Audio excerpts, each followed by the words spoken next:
ससुराल में जब तक छोटी बहू नहीं आती तब तक बड़ी बहू ही सबकी फेवरेट रहती है। क्या सही कहा ना मैंने? पर छोटी बहू के आते ही बड़ी बहू जैसे दिखना ही बंद हो जाती है। अब बड़ी बहू ने इतने साल दिए हैं ससुराल को, तो छोटी बहू से जलन होना तो लाजमी है। पर क्या हो जब छोटी बहू और बड़ी बहू के बीच के मसले सुलझ ही ना पाए तो फिर होता है ससुराल में बवाल, जैसा मिश्रा परिवार में होने वाला है। आइए देखते हैं किस वजह से। लवीना, जरा यहाँ तो आना। हाँ माँ जी कहिए, कुछ बात करनी थी क्या? हाँ, मैं ये कह रही थी कि वो जो घर का बड़ा कमरा है ना, वो खाली कर देते हैं। अब कुछ ही दिनों में अनुज की भी शादी हो जाएगी, तो छोटी बहू को भी तो चाहिए होगा ना कमरा। पर माँ जी आप तो वो कमरा किसी को भी नहीं लेने देती, फिर अचानक छोटी बहू को क्यों देने का सोच रही हैं? अरे अब वो शादी करके आएगी तो उसके पास काफ़ी सामान होगा ना, तो उसे भी तो जगह चाहिए होगी ना। इसीलिए मैं सोच रही थी कि ऊपर वाला बड़ा कमरा छोटी बहू को दे देते हैं। पर माँ जी आपने वो कमरा अभी तक मुझे तो नहीं दिया। अरे अब तू ये तेरा मेरा करने मत लग जाना। हाँ बड़ी बहू। पर माँ जी, अरे तू तो इतनी समझदार है, बड़ी बहू है इस घर की, तू तो समझ सकती है। वो छोटी बहू नई नई शादी करके आएगी, कैसा लगेगा उसे? हैं? जी ठीक है माँ जी। वैसे तो लवीना को ये बात बिल्कुल अच्छी नहीं लग रही थी कि उसकी सास ने ऊपर वाला बड़ा कमरा छोटी बहू को दे दिया, पर अब सास ने कह दिया है तो उसकी बात तो माननी ही थी। अरे भाभी, छोटी बहू को मुंह दिखाए में क्या दे रही हो? हाँ, मैंने उसके लिए ना एक अंगूठी बनवा के रखी है। जी दिखाओ तो ज़रा, मैं भी तो देखूं कौन सी अंगूठी है। हाँ, ये देखिए, मैं ना ये छोटी बहू को मुंह दिखाए में देने वाली हूँ। अरे बहुत ही सुंदर है, नहीं लवीना? माँ जी आपने तो मुझे मुंह दिखाए में सिर्फ 500 रुपये दिए थे और छोटी बहू के लिए हीरे की अंगूठी बनवा दी। अरे तेरी शादी को तो कितना वक्त हो गया है, और बड़ी बहू पहले की बात और थी। अब तो सब कुछ नए रीति रिवाजों के साथ होता है। तू नाराज क्यों होती है? हाँ, तू बड़ी बहू है लवीना इस घर की, तू तो समझदार है ना बहू। चल दिल छोटा मत कर। हाँ, और तू चिंता मत कर, अगले साल मैं तेरे लिए भी अंगूठी बनवा दूंगी। ठीक है, अब आप दोनों कह रही हैं तो मान जाती हूँ मैं। ये हुई ना बात। बड़ी बहू, तू इस घर की बड़ी बहू है। अब छोटी बहू आएगी तो वो तो चंचल ही होगी, थोड़ा तो सब उसे लाड लड़ाएंगे, है ना बड़ी बहू? हाँ सही कह रही हैं जी। छोटी बहू सबसे छोटी है तो उसे सब प्यार भी करेंगे, पर तू ऐसा मत सोचना कि हम तुझसे प्यार नहीं करते। अरे हम तुझसे भी उतना ही प्यार करते हैं। हाँ वो तो दिख ही रहा है कितना प्यार करते हैं सब मुझसे। छोटी बहू को बड़ा वाला कमरा, हीरे की अंगूठी, और बड़ी बहू को सीख। लवीना को लगने लगा था कि उसके ससुराल वाले छोटी बहू रिया को कुछ ज़्यादा ही मान दे रहे हैं, जबकि घर की बड़ी बहू लवीना थी। लेकिन लवीना को चुप रहना पड़ रहा था क्योंकि सब लोग उससे समझदारी की उम्मीद कर रहे थे, इसलिए उसने अपने गुस्से पर काबू रखा था। आज तो छोटी बहू का पहला दिन है, सारे मेहमानों का खाना बनाना है उसे। एक काम करती हूँ, सब्ज़ी और रसोई के मसाले कहाँ रखे हैं ये बता देती हूँ उसे, तो सबके लिए खाना बनाने में आसानी होगी। बड़ी बहू ज़रा यहाँ तो आना। हाँ माँ जी, मुझे याद है कि शादी के बाद पहले दिन नई बहू से सारे मेहमानों के लिए खाना बनवाया जाता है, इसीलिए मैं रिया को सब्जियां और मसाले बता देती हूँ कि कहाँ क्या क्या रखा है। अरे मेरी बात तो सुन, मैं ये कह रही थी कि छोटी बहू को बोल कि बस सबके लिए हलवा बना दे, बाकी सब मेहमानों के लिए खाना बाहर से मंगवा लेते हैं। क्या? पर माँ जी मुझसे तो ये रस्म आपने पूरी करवाई थी, मैंने तो सारे मेहमानों के लिए खीर, पूरी, दाल, चावल सब कुछ बनाया था, फिर रिया से हलवा ही क्यों बस? अरे पहले की बात अलग थी, छोटी बहू की कल ही तो शादी हुई है, थक गई होगी, उसको बोल बस हलवा बना दे और बाकी खाना बाहर से मंगवा लेते हैं। माँ जी ये तो ना मेरे साथ सरासरी नाइंसाफ़ी हुई। अरे बड़ी तू समझदार है ना, बड़ी है, ऐसा मत सोच, तुझे तो समझना चाहिए। आप हर बार मुझे यही कहकर चुप करवा देती हैं माँ जी। मुझे पता है कि तू समझ जाएगी। चल अब जल्दी से छोटी बहू को हलवे का सामान बता दे। चल चल जल्दी कर, मेहमान इंतज़ार कर रहे हैं। लवीना के सब्र का बांध अब टूट रहा था, ये देखकर कि छोटी बहू के आते ही सब कुछ कैसे बदल रहा था। उसकी सास जो बड़ी बहू को कभी बड़ा कमरा देने को तैयार नहीं थी, वो अब छोटी बहू के साथ हर तरह से नरमी बरत रही थी। आप ना सब कुछ देखकर भी कुछ नहीं बोलते हैं। हाँ जी, अनुज और रिया को इतना बड़ा कमरा मिला है, जबकि इस घर की बड़े बहू बेटे हम हैं। अरे तुम ये क्या बड़ा छोटा कर रही हो लवीना? हमारा कमरा भी कोई छोटा तो नहीं है, इतनी जगह तो है इस कमरे में। वो बात नहीं है, पर माँ जी ने जब से रिया इस घर में छोटी बहू बन के आई है, उसके लिए सारे नियम बदल दिए हैं। जबकि मैं जब इस घर में शादी करके आई थी तो सब कुछ अलग था।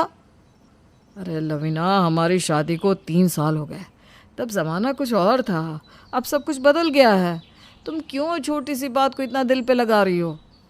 रिया के लिए अंगूठी, बड़ा कमरा और उसे बस हलवा बनाने को कहा गया, जबकि मेरे साथ ऐसा कुछ भी नहीं हुआ था। आप माँ जी से बात कीजिए ना प्लीज़। तुम्हें माँ ने कहा ना कि वो तुम्हें अंगूठी बनवा के देंगी। और रही बात रसोई की, तो तुम जानती हो कि रिया को इतनी रसोई बनाना नहीं आता। हमें अनुज ने शादी से पहले नहीं कहा था। और वो बड़ा वाला ऊपर का कमरा, उसका क्या? माँ जी से जब मैंने वो कमरा मांगा था तो उन्होंने मना कर दिया था। अब रिया को बिना मांगे ही दे दिया। ये नाइंसाफ़ी नहीं है तो और क्या है, बताइए। अरे हम बड़े हैं लवीना, हमें समझना चाहिए ना। हम भी छोटों की तरह जिद करेंगे तो कैसे चलेगा?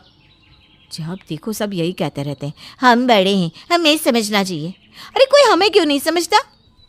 मैं बड़ी बहू हूँ तो हक भी मुझे ऐसे ही मिलने चाहिए। अब मुझे जितना समझाना था मैं समझा चुका। तुम समझने को तैयार ही नहीं हो तो मैं कुछ नहीं कह सकता। पर माँ से कोई इस बारे में बात नहीं करेगा। बेवजह इन बातों को बढ़ाना नहीं है। और मेरी मानो तो तुम भी इसे भूल जाना। इतने सालों से तुम्हारी इज्जत है यहाँ, तुम्हारी बचकानी हरकतों से सब खराब कर दोगी तुम। हाँ हाँ, हमेशा मुझे ही समझना होता है। ठीक है, कुछ नहीं कहती मैं। राजेश से बात करने पर भी लवीना को वही जवाब मिला जो सब उसे पहले से दे रहे थे। लेकिन लवीना के मन से बड़े वाले कमरे की बात निकलने का नाम ही नहीं ले रही थी। और अब छोटी बहू को जो प्यार और लाड मिल रहा था, उससे लवीना को और भी ज़्यादा जलन होने लगी थी। अनुज, रिया, यहाँ तो आओ। ये लो, मैंने आगरा की 2 टिकट बुक करवाई है तुम दोनों के लिए। तुम्हारी अभी अभी शादी हुई है ना, जाओ दोनों जाकर घूम आओ। वाह माँ जी, थैंक यू।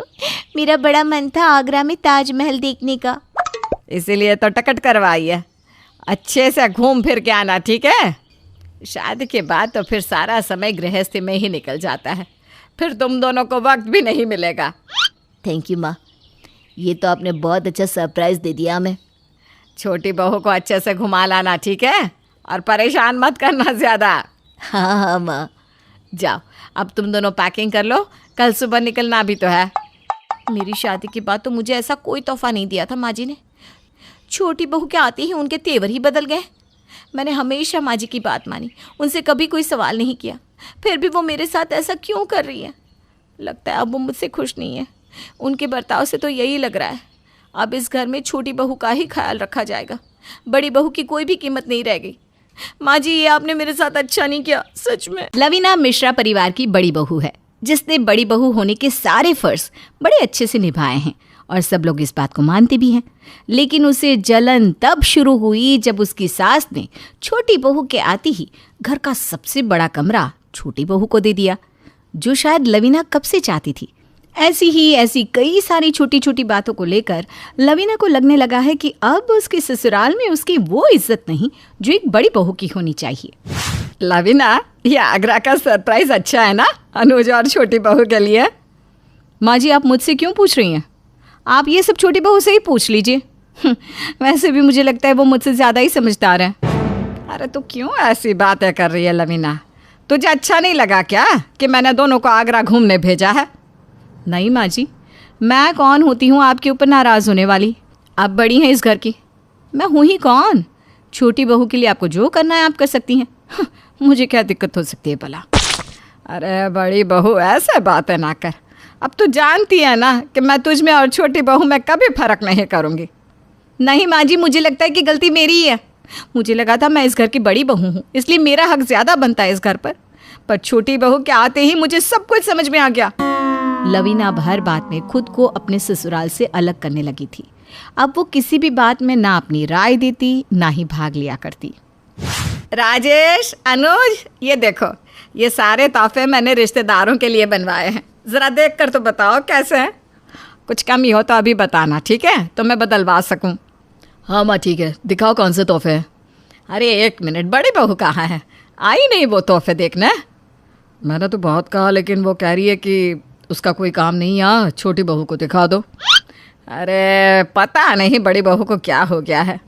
हाँ, वो मुझसे भी कह रही थी कि तुम जो कहो खाने में वही बना देती हूँ। वैसे भी अब तुम्हारे आने के बाद तुम्हारी पसंद का ही तो खाना बनता है। रुको, मैं अभी बुलाती हूँ बड़ी बहू को। लवीना, ए लवीना, ज़रा यहाँ तो आना। जी माँ जी कहिए। आजा यहाँ बैठ और देख ये तोहफे सही है या नहीं रिश्तेदारों को देने के लिए। अब माँ जी मैं क्या बताऊँ, छोटी बहू से पूछ लीजिए ना आप, उसे ज़्यादा समझ होगी इन सब बातों की। मैं तो पुरानी हो चुकी हूँ, मुझ में क्या समझ हो सकती है। अरे लवीना बहू, ऐसी बातें क्यों कर रही है?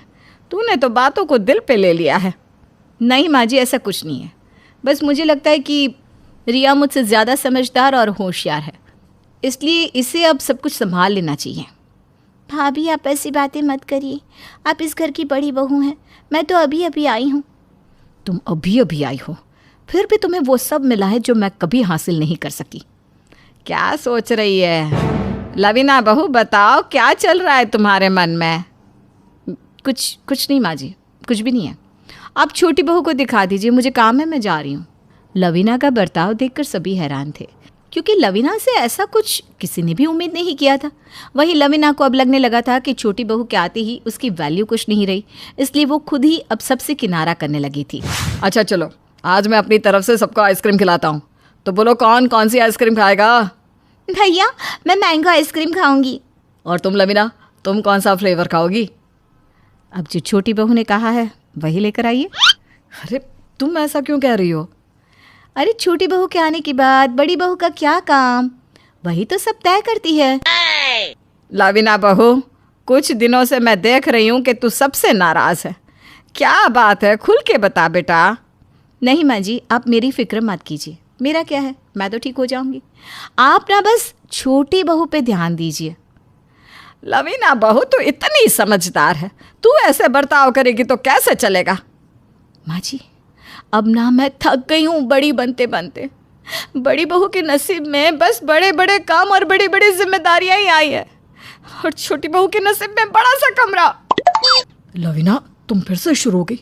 मैंने कहा था ना, इन बेफिजुल की बातों पर ध्यान मत देना। नहीं, अब मैं और सहन नहीं कर सकती। मैंने हमेशा इस घर को अपना माना, हमेशा माँ जी की बात को माना, फिर भी छोटी बहू के आती माँ जी ने मेरे साथ भेदभाव करना शुरू कर दिया। जिस कमरे को मैं कब से उन्हें मुझे देने को बोल रही थी, उन्होंने वो छोटी बहू के आते ही उसे सौंप दिया। तुम गलत समझ रही हो लवीना, सब कुछ। रुक जा राजेश, कुछ मत बोल। लवीना को जिन जिन बातों का बुरा लगा है उसे कहने दे। नहीं, मुझे कुछ नहीं कहना माँ जी। मैं जानती हूँ आप रिया को मुझसे ज़्यादा पसंद करती है, क्योंकि वो ज़्यादा होशियार है, आजकल के ज़माने की है। अब आपको मेरी ज़रूरत नहीं। मुझे तो लगा था कि तुम बहुत समझदार हो बड़ी बहू, लेकिन आज तुम्हें ये सब कहते सुन के मुझे बहुत दुख हो रहा है। मुझे भी दुख हुआ था जब मैंने देखा था कि छोटी बहू के आते ही कैसे आपने मुझे अलग कर दिया। मुझे लगता है तुम्हें कुछ दिनों के आराम की ज़रूरत है बड़ी बहू। राजेश एक काम करो, बड़ी बहू को कुछ दिनों के लिए उसके मायके छोड़ाओ, शायद वहाँ रहकर वो थोड़ा सा अच्छे से सब चीज़ों को समझ पाए। कावेरी लवीना की बात को समझने के बजाय उसे उसके मायके भेज देती है। लवीना को लगा था कि उसका दुख सुनकर उसकी सास और बाकी सब उसकी बात को समझेंगे, लेकिन उन्होंने तो लवीना को खुद से ही दूर कर दिया। एक दिन लवीना अपने मायके में बैठी खुद से ही बात कर रही थी। क्या मैंने सच में कुछ गलत कह दिया था? क्या सच में माँ जी और बाकी सब मुझसे नाराज़ हो रहे हैं? इतने दिन हो गए, अभी तक किसी ने मुझे एक फ़ोन तक नहीं किया। क्या करूं? लगता है माँ जी सच में मुझसे नाराज़ है, पर मैं भी क्या करती। माँ जी ने छोटी बहू के आते ही बड़ा वाला कमरा उसके नाम कर दिया। उसे इतना सपोर्ट कर रही थी, इसलिए मैंने भी गुस्से में सब कह दिया। अब मैं क्या करूं? मैं वापस घर चली जाती हूँ।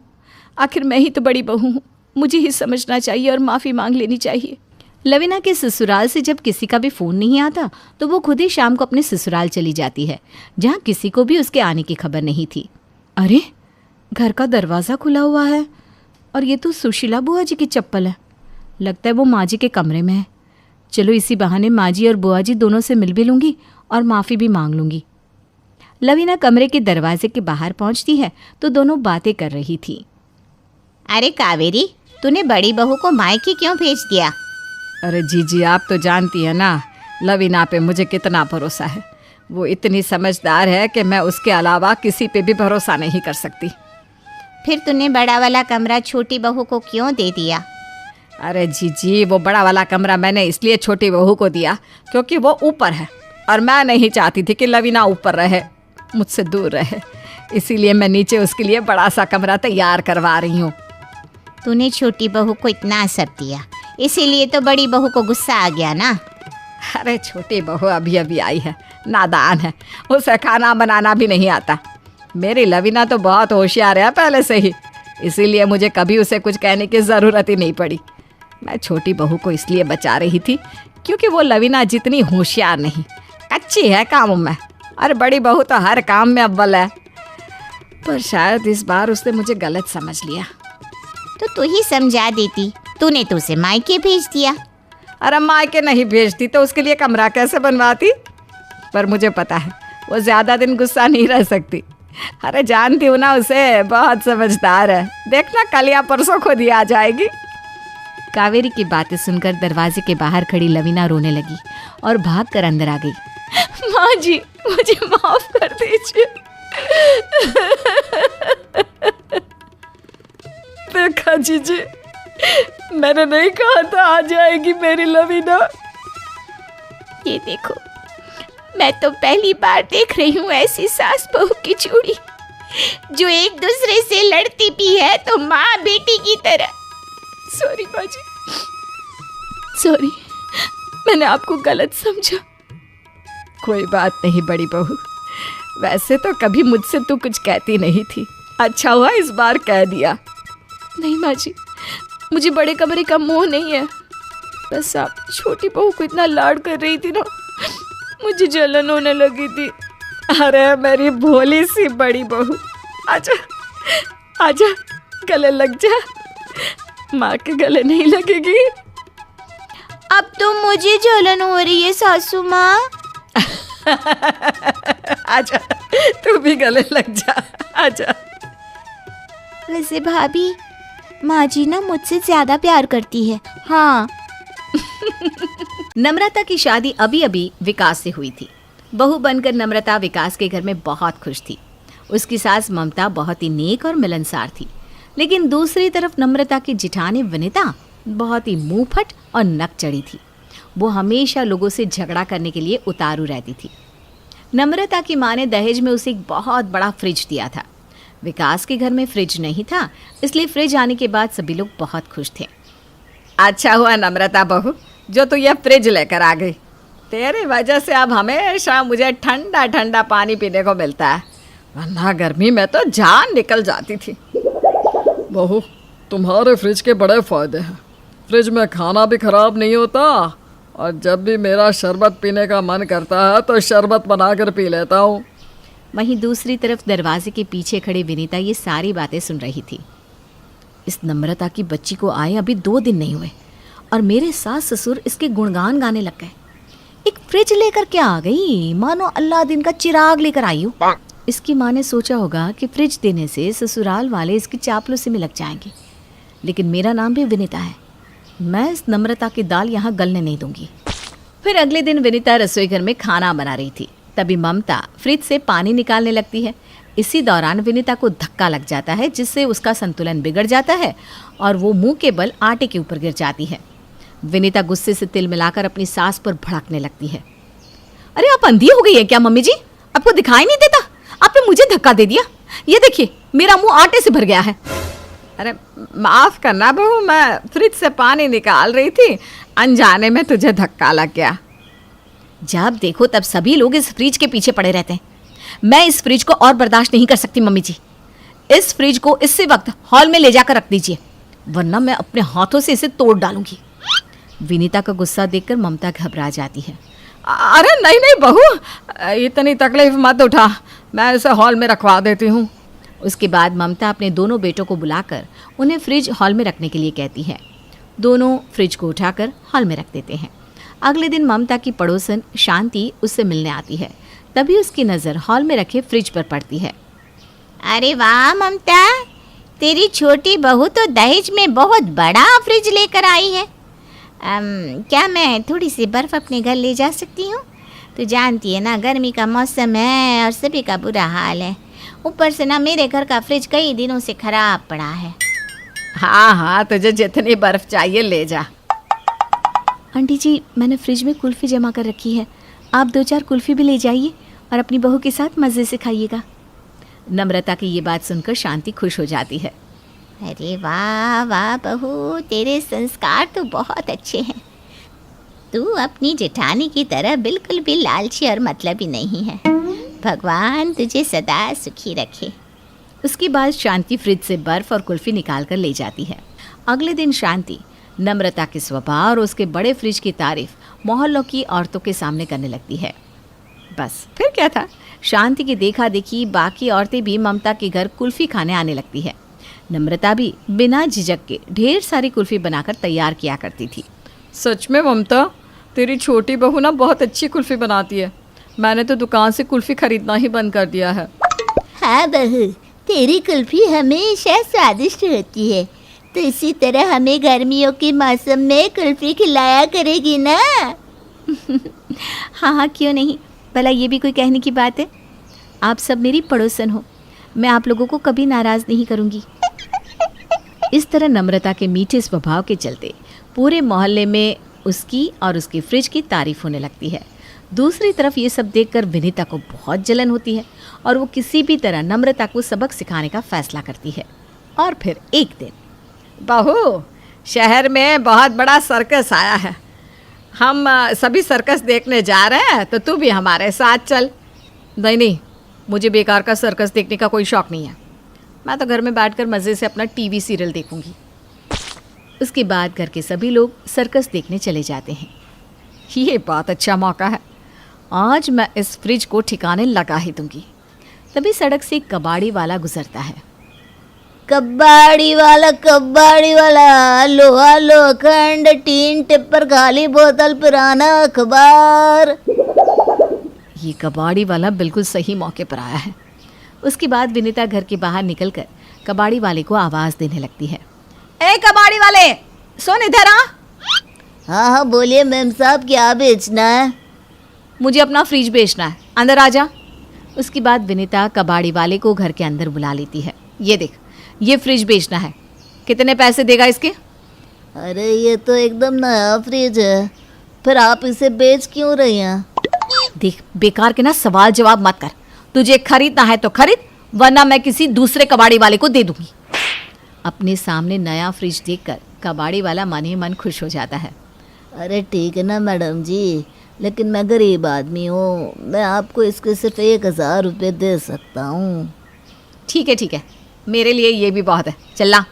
उसके बाद कबाड़ी वाला विनीता को पैसे देकर हंसते हुए उस फ्रिज को लेकर चला जाता है। कुछ घंटे के बाद सभी लोग सर्कस देखकर घर वापस आते हैं। अरे ये क्या, हमारा फ्रिज कहाँ चला गया? तभी विनीता रोते हुए वहाँ आती है। मम्मी जी, थोड़ी देर पहले घर में 2 चोर आए थे, उन्होंने मेरी पिटाई की और फ्रिज को चुरा के ले गए। विनीता की ये अजीबोगरीब बात सुनकर सभी लोग हैरान हो जाते हैं। ये कैसे चोर थे भाभी, जो पैसे और गहने छोड़कर फ्रिज को उठाकर ले गए? अब मुझे क्या पता, गर्मी का मौसम चल रहा है ना, शायद उन्हें फ्रिज की ज़रूरत होगी, इसलिए वो दोनों फ्रिज लेकर चले गए। अरे बहू, तो तू शोर मचाकर लोगों को इकट्ठा भी तो कर सकती थी, फिर सभी लोग मिलकर उन चोरों की खूब मरम्मत करते हैं। मम्मी जी, उनके हाथ में बड़े बड़े चाकू थे, उन्हें देखकर मेरी सांस अटक गई थी, इसलिए मैं चिल्ला नहीं पाई। शुक्र मनाइए उन्होंने मुझ पर हमला नहीं किया, वरना मैं आज आप लोगों के सामने जिंदा खड़ी ना होती। उसके बाद विनीता ज़ोर ज़ोर से रोने का नाटक करने लगती है। विनीता की बातें सुनने के बाद कोई कुछ नहीं कह पाता। सभी लोग उदास होकर अपने अपने कमरे में चले जाते हैं।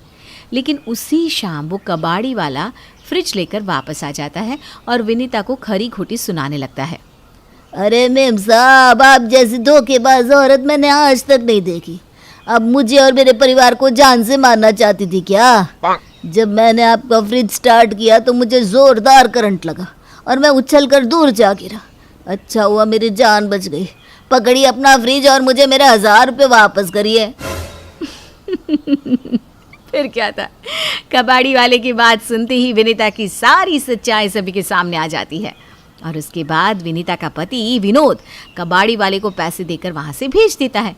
फिर घर के सभी लोग मिलकर विनीता को खूब डांट लगाते हैं। देखो विनीता, इस बार हम तुम्हें माफ़ कर रहे हैं। अगर अगली बार तुमने इस तरह की कोई भी हरकत की तो मैं हमेशा के लिए तुम्हें तुम्हारे मायके भेज दूंगा और तुम्हें तलाक दे दूंगा। ये सुनकर विनीता घबरा जाती है और रोते हुए सभी से माफ़ी मांगने लगती है। उस दिन के बाद से विनीता नम्रता के खिलाफ कोई साजिश रचने की हिम्मत नहीं करती।